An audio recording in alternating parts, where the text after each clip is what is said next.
Hello guys, welcome back to education IQ. I hope आप सब अच्छे होंगे। तो आज का जो हमारा द हिंदू एडिटोरियल आर्टिकल है वो है riding India of food insecurity. आपको पता है फूड की इंडिया में बहुत ज़्यादा कमी है, ठीक है। उसी को बोलते हैं फूड इनसिक्योरिटी, मतलब पर्याप्त मात्रा में जो फूड है वो अवेलेबल ना होना। तो और राइडिंग का मतलब क्या होता है? राइडिंग का मतलब होता है किसी चीज़ को दूर करना, हटाना। तो पूरी हेडिंग का मतलब क्या हुआ? Riding India of food insecurity, मतलब जो फूड इनसिक्योरिटी बढ़ती जा रही है इंडिया में, खाने की कमी, न्यूट्रिशन की कमी, उसको दूर करना, उसको राइडिंग करना। तो ये इस हेडिंग का मतलब है। अब इसके अंदर में क्या लिखा हुआ है पूरा हम लोग हिस्ट्री से देखेंगे। ग्रीन रेवोल्यूशन क्या था, कैसे इंडिया इंप्रूव करती है, फूड कर सकती है फूड इनसिक्योरिटी को लेके, जो कि आपके आने वाले एग्ज़ाम में जिसमें भी आपको आंसर राइटिंग लिखना है या फिर आपके खुद के नॉलेज के लिए काफ़ी वैल्यूएबल होगा। तो पूरा वीडियो स्टार्टिंग से लेके लास्ट तक देखना।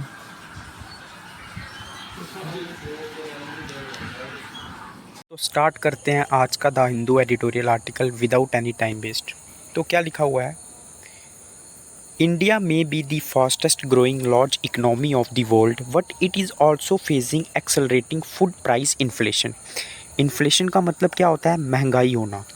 तो इंडिया जो है वो चाहे फास्टेस्ट ग्रोइंग लार्जेस्ट इकनॉमी है पूरे वर्ल्ड की, लेकिन वो कुछ एक्सेलरेटिंग मतलब तेज़ी से बढ़ते हुए कुछ चैलेंजेस फेस कर रही है, जैसे फूड प्राइस इन्फ्लेशन, मतलब जो खाने का रेट है वो दिन ब दिन बढ़ते जा रहा है। The rise in the price of food first accelerated sharply in 2019 and has climbed in most years thereafter।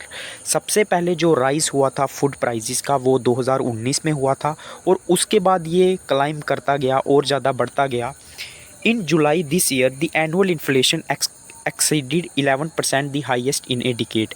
इसी साल जुलाई में जो पूरे साल की इन्फ्लेशन थी वो 11% से बढ़ के पूरे डेकेड में ये सबसे हाईएस्ट थी, मतलब पिछले अगर हम लोग 10 साल की बात करेंगे।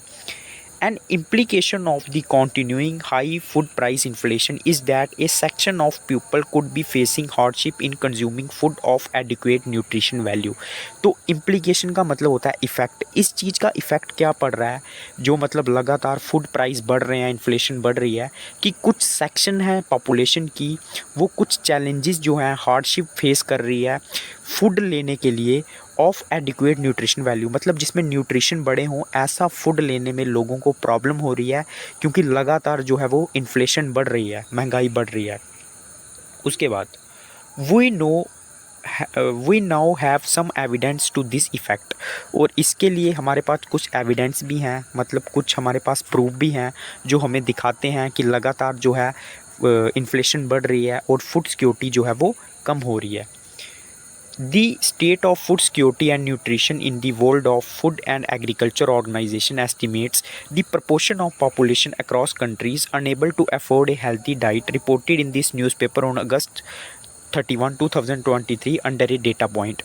तो जो हमारी state of food security and nutrition organization है, जो कि FAO मतलब फूड एग्रीकल्चर ऑर्गेनाइजेशन है, उसने एस्टिमेट किया था एक पॉपुलेशन जो कि अफोर्ड नहीं कर पाती है, मतलब उनके पास इतना पैसा नहीं है कि वो एक हेल्दी डाइट ले सकें। ये रिपोर्ट किया गया था 31 अक्टूबर को जब न्यूज़पेपर में। The figure for India in 2021 is devastating to note and estimated 74% of the population can not afford a healthy diet. India में अगर हम लोग 2021 की बात करें तो लगभग 74% ऐसे लोग हैं जो कि हेल्दी डाइट नहीं अफोर्ड कर पाते हैं, मतलब वो हेल्दी डाइट नहीं ले पाते हैं। Given A population of 1400 million, this makes for approximately 1 billion Indians. तो हमने मतलब 1400 मिलियन की पॉपुलेशन को जो है इसमें कंसीडर किया है। गिवन का मतलब होता है कंसीडर करना, देखना। तो ये लगभग 1 बिलियन इंडियंस के लिए ये डेटा जो है वो तैयार किया गया था।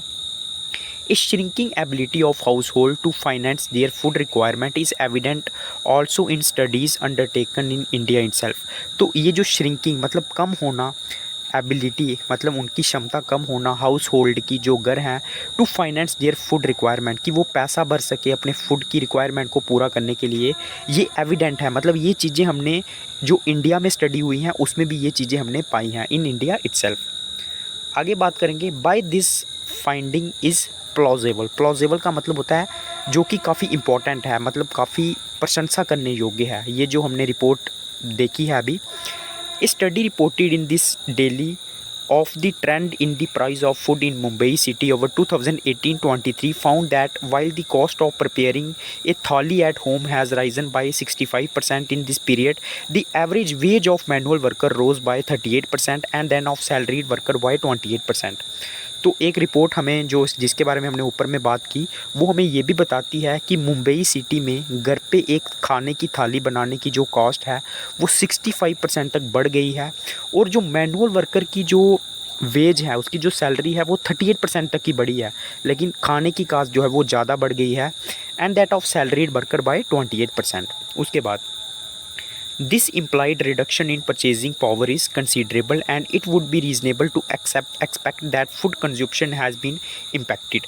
तो ये हमें बताता है कि जो रिडक्शन हुई है परचेजिंग पावर में, मतलब हम जो सामान खरीद सकते हैं उसकी जो हमारी क्षमता है उसमें जो कमी हुई है परचेजिंग पावर इज़ कंसीडरेबल, मतलब ये बहुत ज़्यादा इंपॉर्टेंट है इस चीज़ को नोट करना। And it would be a reasonable to expect that food consumption has been impacted, और ये काफ़ी रीज़नेबल होगा, सही होगा इस चीज़ को एक्सपेक्ट करना कि जो फूड की कंजप्शन है उस पर इसका इफ़ेक्ट पड़ा है, क्योंकि लोगों की इनकम तो नहीं बढ़ रही है लेकिन खाने की कास्ट बढ़ रही है, तो इससे क्या है उनकी परचेजिंग पावर कम हो रही है, मतलब उनके खाना खरीदने की जो पावर है वो कम हो रही है। This would be in line with reported rise in the prevalence of anaemia most induced by nutrient deficiency. और ये किसके साथ साथ हो रहा है? This is in with line with reported rise in prevalence of anaemia. Prevalence का मतलब होता है जो बना हुआ है, तो जो एनीमिया हो रहा है लोगों को, खून की कमी हो रही है, और ये किसकी वजह से हो रही है? मोस्टली इंड्यूस्ड का मतलब होता है किसी चीज़ का होना, तो किस चीज़ से हो रही है? न्यूट्रिएंट डेफिशिएंसी की वजह से in the latest national family health survey undertaken over 2019-18। तो ये इस चीज़ को भी बता रहा है कि फूड प्राइसेस बढ़ रहे हैं जिसकी वजह से क्या हो रहा है, लोगों को जो है वो एनीमिया हो रहा है, खून की कमी हो रही है, और ये किससे हो रही है? न्यूट्रिएंट डेफिशिएंसी की वजह से। Over 50% of adult women were estimated to be anaemia. लगभग 50% जो वुमेन है ना उनको एनीमिया है, मतलब खून की कमी है। This suggest that the FAO's finding that over half of India's can not afford a healthy diet is plausible. तो ये हमें बताता है कि जो FAO ने हमें बताया है कि लगभग 50% से ऊपर हमारी जो पॉपुलेशन है वो हेल्दी डाइट नहीं ले पाती है, ये प्लॉजिबल है, मतलब ये सही है, अच्छा है।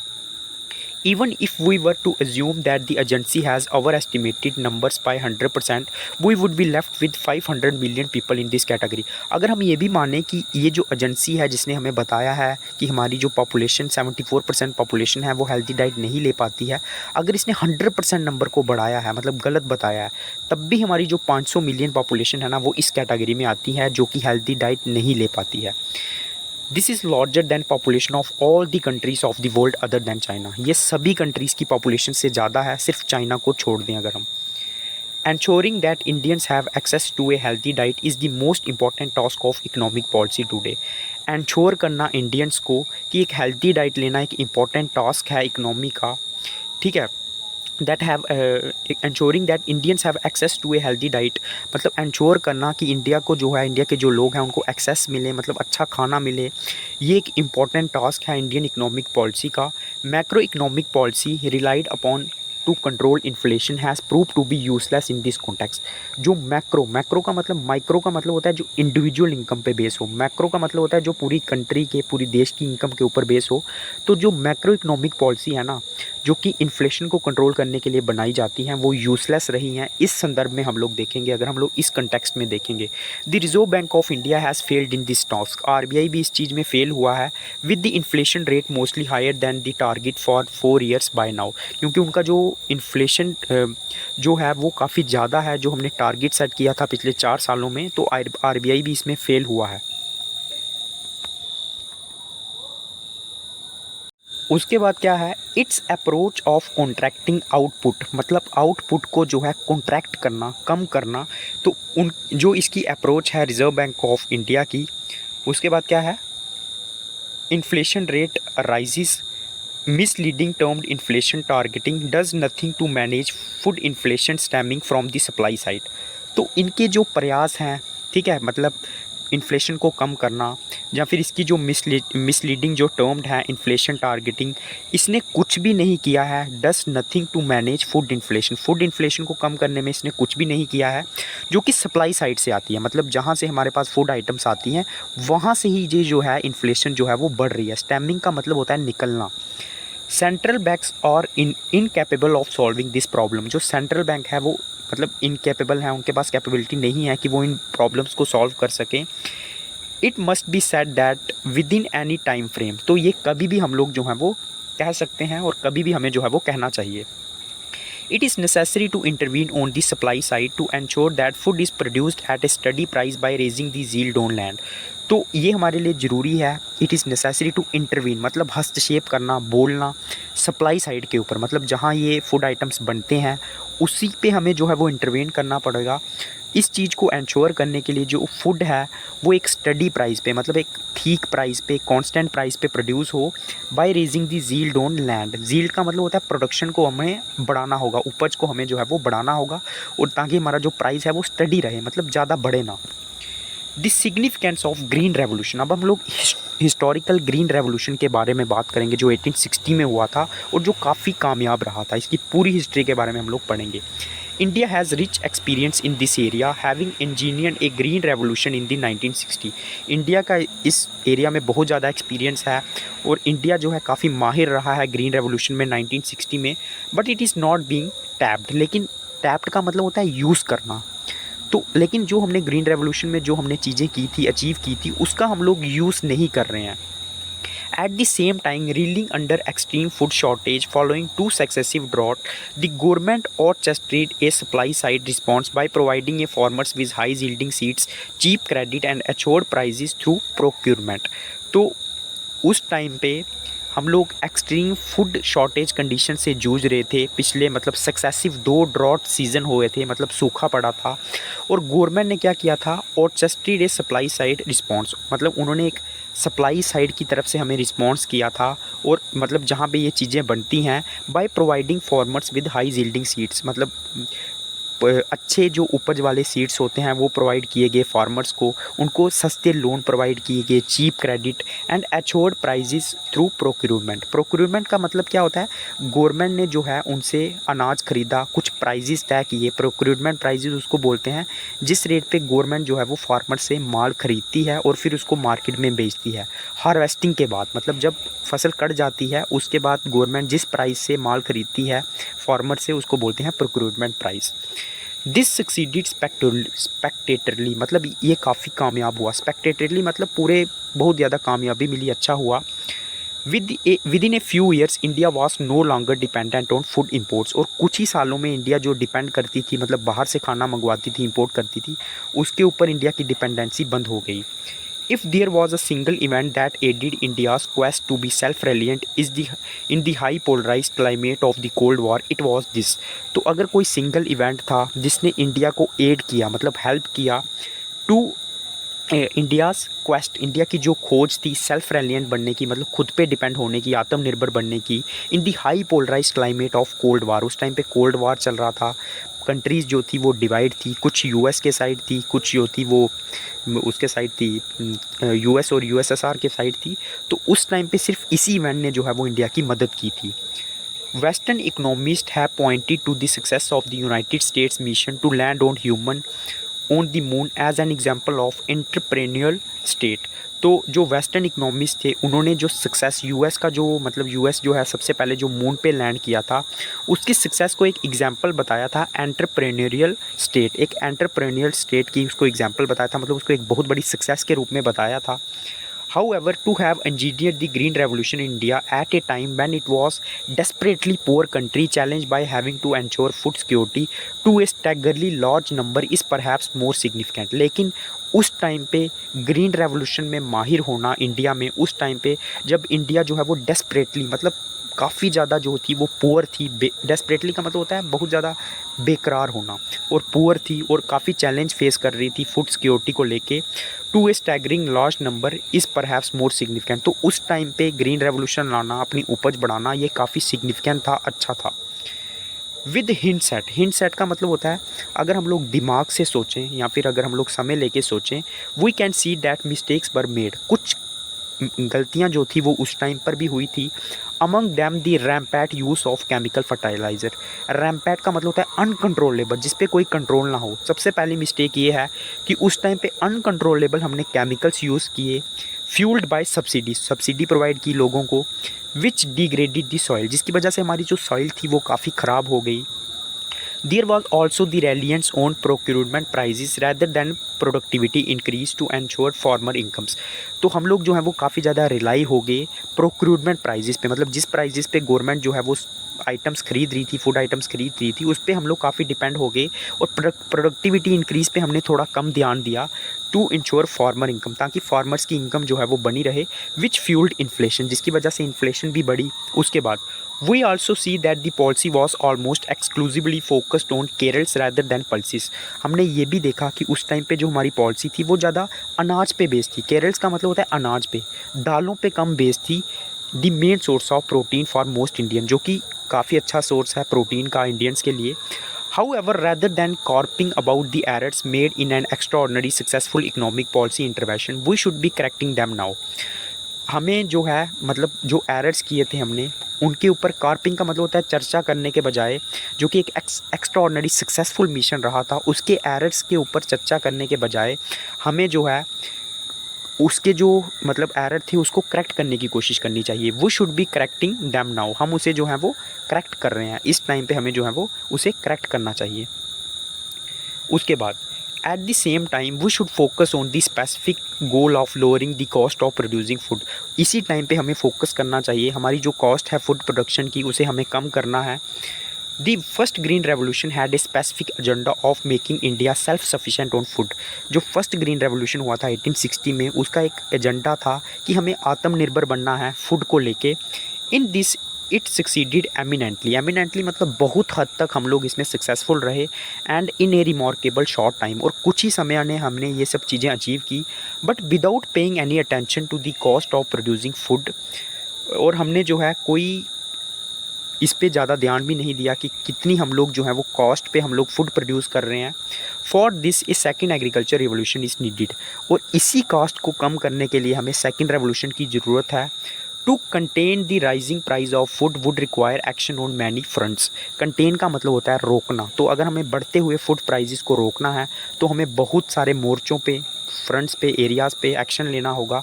ए मिशन मोड इज़ नेसेसरी। एक मिशन रखना बहुत ज़रूरी है।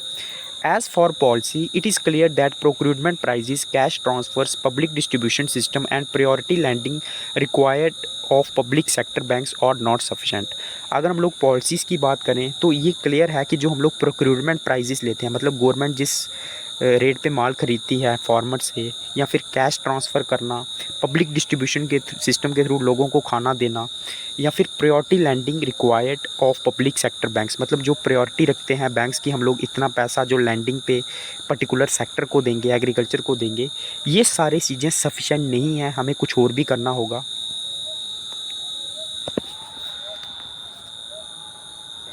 उसके बाद है जील्ड इंक्रीजिंग इंटरवेंशन। जील्ड का मतलब होता है उपज को बढ़ाना, तो इंटरवेंशन का मतलब होता है हस्तक्षेप करना, किसी चीज़ में दखल करना। तो हमें कैसे जील्ड को, उपज को बढ़ाना है, इस तरह की हस्तक्षेप करनी पड़ेगी हमें, उसमें देखना पड़ेगा। ऑन दी फॉर्म और needed to at least contain the cost of production. तो हमें जो है अपनी उपज को बढ़ाने की ज़रूरत है, उस पर फोकस करने की ज़रूरत है। अगर हमें कंटेन करना है, रोकना है कॉस्ट ऑफ प्रोडक्शन, मतलब कॉस्ट ऑफ प्रोडक्शन को अगर हमें कम करना है, if not actually lower it, अगर उसे हमें कम नहीं करना है तो अगर हमें उसे रोकना है, मतलब जितनी है उससे बढ़े ना, तो हमें ये चीज़ को करने की ज़रूरत है। हमें जो है कॉन्टीन्यूसली जो है उसके ऊपर काम करना पड़ेगा कि हम लोग अपनी उपज को, प्रोडक्शन को कैसे बढ़ाएं। Agriculture yield is lower in India than in East Asia.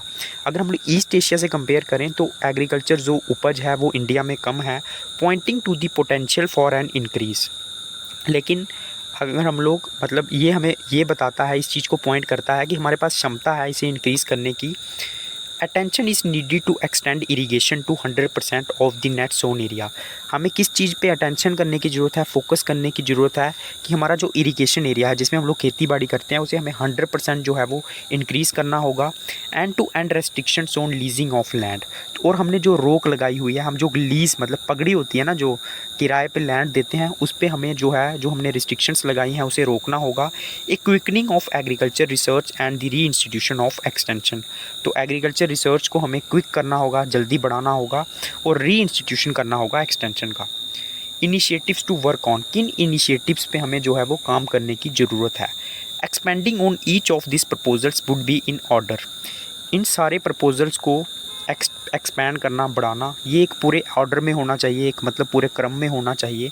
It has been pointed out for some time that increased public expenditure on irrigation is not reflected in an increase in irrigated area whether due to waste और the diversion of funds has not been established.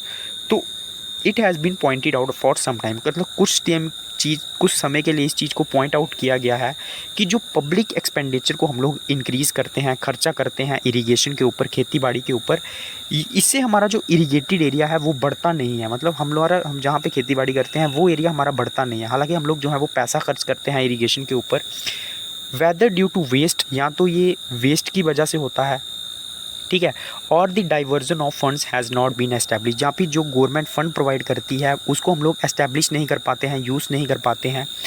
The ongoing fragmentation of already small land holdings lower the capacity of productivity enhancing capital investment for which leasing is a solution. तो जो ongoing fragmentation है, fragmentation का मतलब होता है divide होना, जो छोटी छोटी लैंड का डिवाइड होना, इससे क्या हो रहा है, हमारी जो प्रोडक्शन कैपेसिटी है वो भी कम हो रही है। Enhancing capital investment lowers the capacity of for productivity enhancing capital investment for which leasing is a solution। और इससे हमारा जो कैपिटल इन्वेस्टमेंट है वो भी कम हो रही है, मतलब जो हम लोग मशीनें यूज़ करते हैं ताकि हम लोग अच्छी खेती बाड़ी कर सकें, इसके लिए हमारा एक ही सोल्यूशन है लीजिंग, मतलब लोगों को हम लोग पगड़ी के ऊपर, किराए के ऊपर जो है खेती करने के लिए ज़मीन दें। India's network of public agriculture research institutes needs to be energized to resume the sterling role they had played in the 1960। India को जो नेटवर्क है पब्लिक एग्रीकल्चर रिसर्च इंस्टीट्यूट का, उसे हमें एनर्जाइज करने की ज़रूरत है ताकि हम जो उसने रोल प्ले किया था, स्टर्लिंग मतलब इम्पॉर्टेंट रोल प्ले किया था 1960 में, ताकि वो रोल आज भी प्ले कर सके। Finally, extension has now more or less vanished from where once the ग्राम सेवक was a familiar figure in the village। और हमें अगर और एक्सटेंशन बढ़ानी है तो हमें देखना होगा कि एक टाइम पे जो ग्राम सेवक होता था वो एक मेन फिगर होता था विलेज में, वो एक इम्पॉर्टेंट क्रूशियल रोल प्ले करता था इन डिसएमिनेशन ऑफ द बेस्ट प्रैक्टिसेस। डिसएमिनेशन मतलब होता है फैलाव करना, स्प्रेड करना, जो अच्छी प्रैक्टिसेस होती थी उनके फैलाव के लिए वो इंपॉर्टेंट रोल प्ले करता था। इट मस्ट बी रिवाइव्ड, उसे हमें दोबारा जिंदा करने की ज़रूरत है, ग्राम सेवक को दोबारा से इंपॉर्टेंट रोल देना होगा। The initiative should be devoted into a program for the manifold increase of protein production which India is severely deficient। तो ये जो इनिशिएटिव्स है ना, ये डिवोटेड होने चाहिए, मतलब इनका मेन लक्ष्य होना चाहिए कि उसे हम एक प्रोग्राम में बदल सकें for the manifold increase of protein production. Manifold का मतलब होता है ताकि हम लोग अलग अलग तरीके से प्रोटीन प्रोडक्शन को बढ़ा सकें, जिसमें इंडिया जो है वो काफ़ी डेफिशिएंट है। In all the areas identified above the role of the states is crucial. जितने भी हमने एरियाज़ की बात की है उसमें स्टेट का रोल बहुत इंपॉर्टेंट है। In the 1960s the state were chosen for the spread of the new technology worked closes with the central government. 1960 में स्टेट को चूज़ किया गया था कि वो स्प्रेड करेंगे new technology work central government के साथ मिलके। This would have to be replicated in order to make a difference to the country as a whole. इसे हमें दोबारा से रेप्लिकेट करने की ज़रूरत है, रिपीट करने की ज़रूरत है अगर हमें कोई भी डिफरेंस क्रिएट करना है, with central government taking the states along a spirit of cooperative federalism. तो सेंट्रल गवर्नमेंट को स्टेट गवर्नमेंट के साथ एक फेडरलिज्म में, एक यूनिटी में काम करना होगा। At the same time it may be asked if the states are playing their part to enhance agriculture productivity rather than relying on food allocations to their public distribution system from central government। तो ये पूछना भी सही होगा कि central जो states हैं वो इंपॉर्टेंट रोल प्ले कर रही हैं एग्रीकल्चर प्रोडक्टिविटी में, या फिर वो फूड एलोकेशन के लिए, फूड को बांटने के लिए जो पब्लिक डिस्ट्रीब्यूशन स्कीम है सेंटर की, उसके ऊपर डिपेंड है, ये भी देखना होगा। But a non ideological approach would be needed, मतलब जिसमें हमारी कोई विचार ना हो, हमारे कुछ आदर्श ना हो, इस तरह के हमें अप्रोच की ज़रूरत है जो सबके लिए लिबरल हो, वेदर एट द सेंटर और the state. If a difference is to be made, अगर हमें कोई भी अंतर जो है वो लाना है, a noticeable feature of the first green revolution was that while relying on private enterprises, the then Prime Minister Indira Gandhi chose a capitalistic approach with the objective of making India self-sufficient in food, unmindful of any damage that would be caused to her socialistic image. जो सबसे important feature था green revolution का वो ये था कि उस time पे इंदिरा गांधी जो थी वो प्राइवेट कंपनीज़ के ऊपर डिपेंड रही, एक उन्होंने कैपिटलिस्टिक अप्रोच अपनाई, प्राइवेटाइजेशन को अपनाया और इस चीज़ की भी परवाह नहीं की कि उनकी जो सोशलिस्टिक इमेज है वो डैमेज हो गई। It was the green revolution that made the first dent on poverty in India.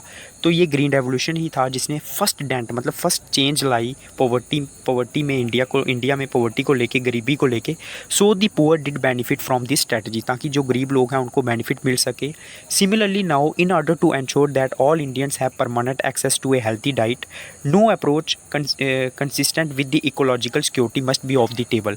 तो अगर हमें इस टाइम पे इंश्योर करना है कि जितना भी जो इंडियंस हैं उनको खाने के लिए एक्सेस मिल सके, मतलब उनको खाना अच्छी हेल्दी डाइट मिल सके, तो कोई भी ऐसी अप्रोच जो कि इकोलॉजिकल सिक्योरिटी के तहत है, मतलब इकोलॉजिकल सिक्योरिटी मतलब जो इन्वायरमेंट को हार्म ना करे, must be off the table. मतलब ऑफ द टेबल मतलब होता है उसे हमें सामने लाना चाहिए, उसके ऊपर डिस्कशन करनी चाहिए।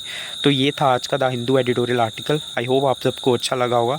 तो जिसको अच्छा लगा है चैनल को लाइक कर देना, सब्सक्राइब कर लेना। डेली मेरा वीडियो रात को आएगा, जैसे ही वीडियो आएगा टेलीग्राम पे आपको वीडियो लिंक मिल जाएगा, टेलीग्राम ज्वाइन कर लेना, वो आपको कमेंट बॉक्स में उसका लिंक मिल जाएगा।